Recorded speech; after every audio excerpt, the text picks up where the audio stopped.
सो आज हम बात करने वाले हैं एक ऐसे टीनेजर की जिसका डायरी लिखना सिंपल हॉबी नहीं बल्कि एक सर्वाइवल का तरीका था।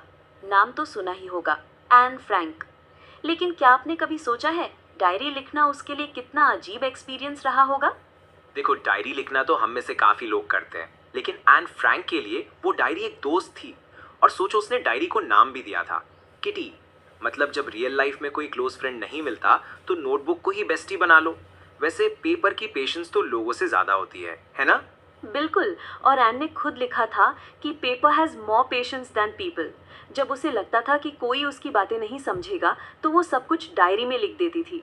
13 साल की उम्र में उसने अपने इमोशंस, अपनी लोनलीनेस, सब कुछ उस डायरी में डाल दिया।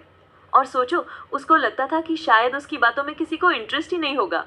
पर आयरनी देखो, उसकी वो diary, the diary of a young girl, दुनिया की सबसे ज्यादा पढ़ी जाने वाली बुक्स में से एक बन गई। और आज भी 2025 में उस डायरी को पढ़ते हुए लोग रिलेट करते हैं। मतलब एक टीनेजर की म्यूजिंग्स जो उसने सोचा था कि किसी काम की नहीं है, वो पूरे वर्ल्ड को इंस्पायर कर रही हैं। सही पकड़े। लेकिन एन की स्टोरी सिर्फ डायरी तक लिमिटेड नहीं है।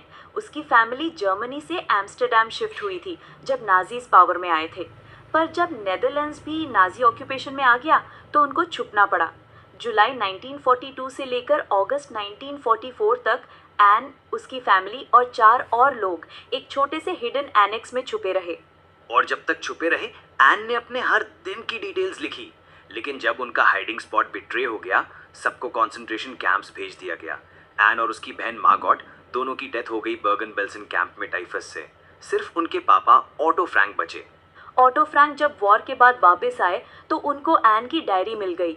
उन्होंने सोचा ये डायरी एक यूनिक रिकॉर्ड है और इसलिए उसको पब्लिश करवाया। पहले डच में थी, फिर इंग्लिश और फिर 70+ लैंग्वेजेस में ट्रांसलेट हुई। और आज तक उस डायरी पे फिल्म्स, प्लेज, इवन ओपेरा बन चुकी है। वैसे डायरी, जर्नल, लॉग, मेमोयर, ये सब में कंफ्यूजन होता है ना? थोड़ा क्लैरिफाई करते हैं। डायरी रोज की फीलिंग्स और इवेंट्स, जर्नल किसी जर्नी या पीरियड का detailed record, log official events time date के साथ, मेमोयर किसी फेमस इंसान की लाइफ स्टोरी, यादगार एक्सपीरियंसेस। और एन का स्टाइल डायरी का था, पर्सनल, ऑनेस्ट और इमोशन से भरा हुआ। उसने फैक्ट्स नहीं, अपने दिल की बात लिखी। उसने डायरी को एक फ्रेंड ट्रीट किया, आउटसाइडर नहीं। किटी उसकी कॉन्फिडेंट थी। और जब उसने अपनी फैमिली का स्केच दिया तो वो चाहती थी कि रीडर कॉन्टेक्स्ट समझे, कौन है, कहाँ से आई है, क्या फील करती है। और उसके लिखने के स्टाइल में एक इनोसेंस भी है और एक मेच्योरिटी भी है। जैसे वो कहती है कि we don't seem to be able to get any closer and that's the problem. Maybe it's my fault that we don't confide in each other. मतलब सेल्फ रिफ्लेक्शन भी है और ऑनेस्टी भी है। और उसके स्कूल के इंसिडेंट्स भी मस्त है।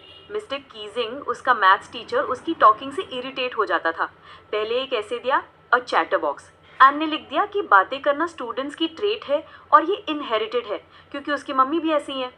फिर दूसरा ऐसे दिया, एन इनकॉरिजिबल चैटर बॉक्स। और तीसरा, quack quack quack said mistress chatter box. इस बार एन ने पोयम लिखी और पूरा क्लास हंस पड़ा। देखो, एन ने अपनी क्रिएटिविटी से पनिशमेंट को भी फन बना दिया। मिस्टर कीजिंग को भी मजा आया और उसके बाद एन को एक्स्ट्रा होमवर्क नहीं मिला। मतलब टीचर भी अनप्रिडिक्टेबल होते हैं, कब स्ट्रिक्ट कब फनी। वैसे एन की डायरी में कॉन्ट्रैक्टेड फॉर्म्स का भी यूज़ है, जैसे I am, I've, can't, didn't. Diary language informal होती है, जैसे हम अपने दोस्तों से बात करते हैं। और एडियम्स भी, जैसे क्वीजिंग इन इट्स बूट्स, मतलब डर के मारे कांपना। नॉट टू लूज हार्ट, मतलब हिम्मत नहीं खोना। और फ्रेजल वर्ब्स भी, जैसे प्लंज इन मतलब बिना रूल के शुरू हो जाना, रैम्बल ऑन मतलब बिना पॉइंट के बोलते जाना, गेट अलोंग विद मतलब किसी से अच्छा रिलेशन होना। ये सब एन के लिखने का स्टाइल यूनिक बनाता है। अब एक इंटरेस्टिंग बात, एन फ्रैंक की डायरी को लेकर फोरेंसिक टेस्ट भी हुए हैं। हैंड राइटिंग एनालिसिस, इंक और पेपर का टेस्ट, सब ने प्रूव किया कि डायरी असली है, एन ने ही लिखी थी।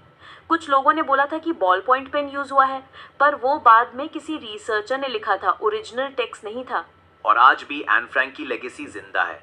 जनवरी 2025 में न्यूयॉर्क सिटी में उसके सीक्रेट एनेक्स का फुल स्केल रेप्लिका ओपन हुआ है।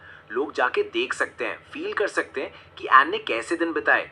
और सितंबर 2024 में एलिस हॉफमैन की नॉवल आई है व्हेन वी फ्लू अवे, जो एन फ्रैंक की डायरी से पहले की लाइफ को एक्सप्लोर करती है।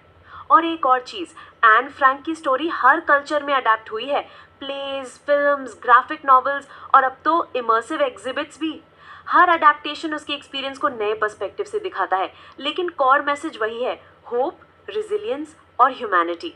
वैसे एन फ्रैंक की डायरी सिर्फ एक होलोकॉस्ट डॉक्यूमेंट नहीं है, वो एक टीनेजर की आवाज़ है जो हर जनरेशन को ये सिखाती है कि लिखना, अपने इमोशंस को एक्सप्रेस करना और सच बोलना कितना इम्पोर्टेंट है।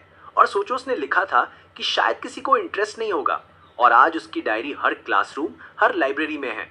तो अगर आप डायरी लिखने का सोच रहे हैं तो शुरू कर दीजिए, शायद आपकी बातें भी किसी दिन दुनिया को इंस्पायर कर दें। और एन फ्रैंक की तरह अपने इमोशंस को पेपर पे उतारना कभी वेस्ट नहीं जाता। और हाँ, नेक्स्ट टाइम जब आपको लगे कि आपकी लाइफ बोरिंग है या आपकी बातें किसी को समझ नहीं आती, तो एक पेज लिख के देख लो, क्या पता वो पेज किस दिन हिस्ट्री का हिस्सा बन जाए। इसी नोट पर हम आज का एपिसोड यहीं ख़त्म करते हैं। एन फ्रैंक की स्टोरी हम सबको ये याद दिलाती है कि हर आवाज़ इम्पॉर्टेंट है, चाहे वो कितनी भी छोटी हो। मिलते हैं अगले एपिसोड में एक नए पर्सपेक्टिव के साथ। तब तक लिखते रहिए, सोचते रहिए और अपनी आवाज़ को वैल्यू दीजिए। बाय।